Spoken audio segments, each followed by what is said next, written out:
The seeming motion of the cinema is caused by sequences of changing pattern forms projected on the screen, which give the impression of motion because of the rapid change of pattern in the negatives. That selfsame illusion applies to the material universe. God's words now. Without change, my play of creation could not be played, nor its actors be. Behold, therefore, the changing universe of my imagining, the seeming universe of my thinking. And again I say that there is no change in me, the changeless one.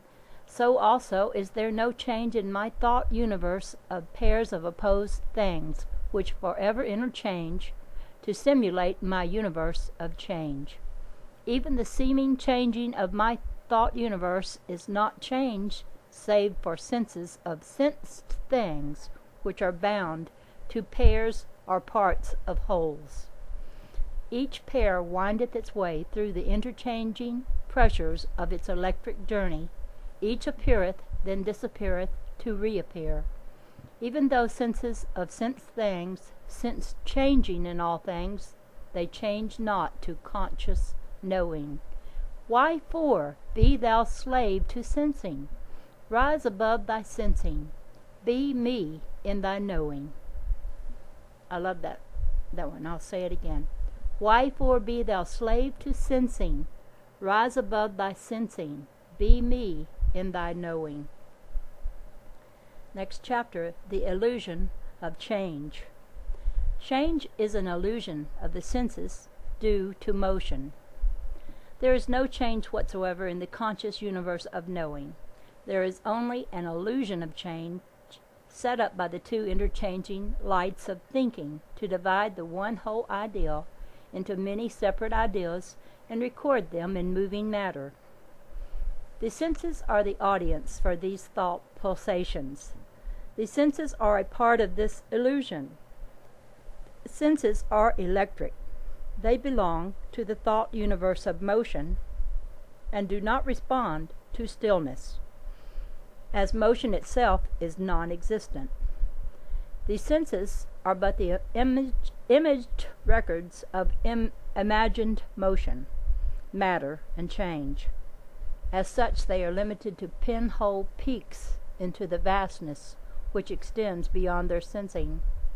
The senses have no knowledge of what they sense. They merely record motion. The senses respond to motion in only one direction. They sense the forward flow of time, but not its backward flow. If they could register both directions, they would become aware of the stillness of this zero universe of seeming motion. The Universal One planned it this way. Otherwise, there could be no sequential manifestation of thought which constitutes the creating universe. When our knowing exceeds our sensing, we will no longer be deceived by the illusions of our senses. A man seeing a Technicolor motion picture for the first time, and without knowledge of such electric effects, would think he were looking through a window at real happenings, unaware that it was but an illusion created by projecting positive light through patterned negatives. That is all that creation is, two lights projected through each other to simulate motion, form, and change. Our senses are like passengers on a fast-moving train. They sense parts of the landscape as they rush forward, while, to their senses, the landscape rushes backward. The senses interpret these effects as matter in fast motion, which is forever fast changing. A man seeing the same train from a mountain would sense that same fast motion and fast change as changeless and still.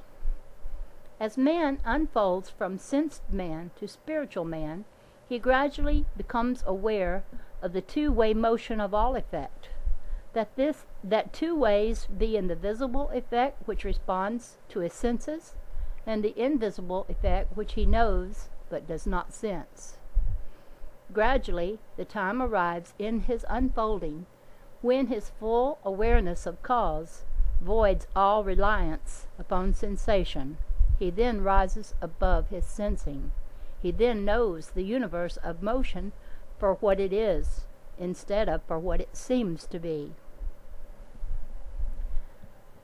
See thou no more with outer eyes alone, for thou hast knowing eyes to void the illusions of thy sensing.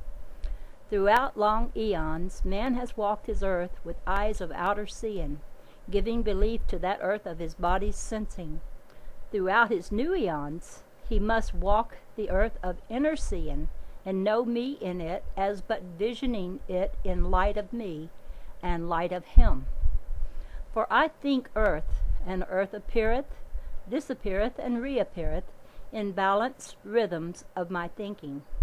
Wherefore I say, man's earth and man are but my imagining. It is not me, nor is it him, nor is it even what it seems to be to him. Nor shall man longer place earth before me, gaining aught of earth and naught of me. For I am a patient God, I patiently await awakening man. Awakening man is he who knoweth the light of me in him. Man may choose his own eons for his awakening, but know me he must. Until that day, man's agony of unknowing shall be man's alone. His knowing must be his own desiring. Knowing man is ecstatic cosmic man. He who beginneth to know me in him, yea, even him who suspecteth me in him, hasteneth his unfolding to cosmic man of all knowing. The next chapter, the senses deceive. Imagine a perfectly motionless wheel and a fly walking around its rim, moving ever forward over changing ground, and the wheel seemingly moving backward during a continuity of time in which the fly sensed a constant change in the changeless wheel. Every time the fly got back to the same point, it would compute the past time consumed on the journey and the forward time necessary for the next circuit.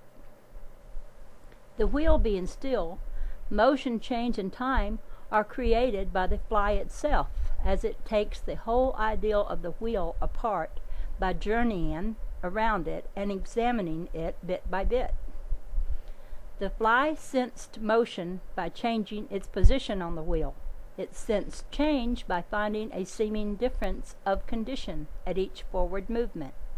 It sensed time by creating the sequences necessary in taking the one ideal of the wheel apart and dividing it into many separate ideas. This simple analogy is a good symbol of creation. This planet, like the fly on the wheel, moves forever around its motionless orbit. The orbit is as rigid and still as the wheel upon which a fly is moving. As the planet moves upon the wheel of its orbit, it senses constant motion and change. It senses changes of days into night, of spring merging into summer, autumn into winter. All of these seeming changes are in the motion of the planet and not in the wheel of its orbit. Each change is entirely due to the motion of the planet and not to the changeless orbit.